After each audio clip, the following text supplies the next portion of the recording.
এবার থেকে পুকুরেই হচ্ছে ইলিশের চাষ। বলছে 500 থেকে 700 গ্রাম ওজনের মাছ। তা কত রেট হলো রূপালী শস্যের, জানতে দেখুন বিশদে। বর্ষাকাল মানেই রান্নাঘরে ইলিশের রাজত্ব। ইলিশ সর্ষে থেকে ভাপা ভোজন রসিক বাঙালির কাছে খুবই প্রিয়। তবে এবার বর্ষাকাল পর্যন্ত অপেক্ষার দিন শেষ। ভোজন রসিক বাঙালি সব ঋতুতেই পাবেন ইলিশকে। কি ভেবে অবাক হচ্ছেন? সম্প্রতি ইলিশ নিয়ে মৎস্য বিজ্ঞানীদের গবেষণায় সাড়া মিলেছে।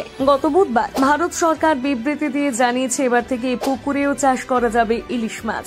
আবদ্ধ জলে ইলিশ মাছের চাষ শুরু হতে চলেছে ICAR central inland fisheries research ইনস্টিটিউটের তত্ত্বাবধানে। ইলিশের ওজন হবে 700 গ্রামের কাছাকাছি। আর পুকুরে কৃত্রিমভাবে চাষ করার ফলে দামও থাকবে মধ্যবিত্তের নাগালের মধ্যে, এমনটাই মনে করছেন আধিকারিক ও বিজ্ঞানীরা।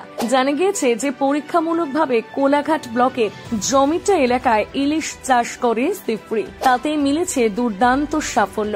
আবদ্ধ জলাশয়ে ইলিশ মাছের চাষ করতে গিয়ে খাবার হিসেবে ব্যবহার করা হচ্ছে জুপ্লাংটনকে। এই প্রসঙ্গে ICAR central inland fisheries research ইনস্টিটিউটের এক আধিকারিক জানান, পুকুরের জলে ইলিশ মাছ নিয়ে আমাদের গবেষণামূলক প্রকল্প চলছে। আর সেই প্রকল্প অনেকটাই সাফল্য লাভ করেছে। মাত্র 36 মাসে একটি ইলিশের ওজন হয়েছে প্রায় 700 গ্রাম। নদী থেকে ইলিশের বাচ্চা নিয়ে এসে পুকুরে প্রতিপালন করা হচ্ছে। শুধু ইলিশ প্রতিপালন নয়, ইলিশের প্রজনন ঘটিয়ে ইলিশ উৎপাদনের ধারাবাহিকতা বজায় রাখার লক্ষ্য। উল্লেখ্য, ইলিশ মাছ পাওয়া যায় মূলত দক্ষিণ পূর্ব এশিয়ার নদীগুলোতে।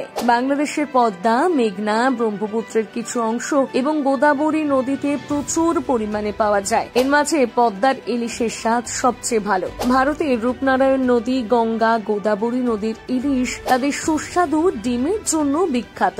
বিজ্ঞানীরা দীর্ঘদিন ধরে গবেষণা চালিয়ে শেষ পর্যন্ত ইলিশ মাছ তৈরির সমীকরণ বের করতে পারল।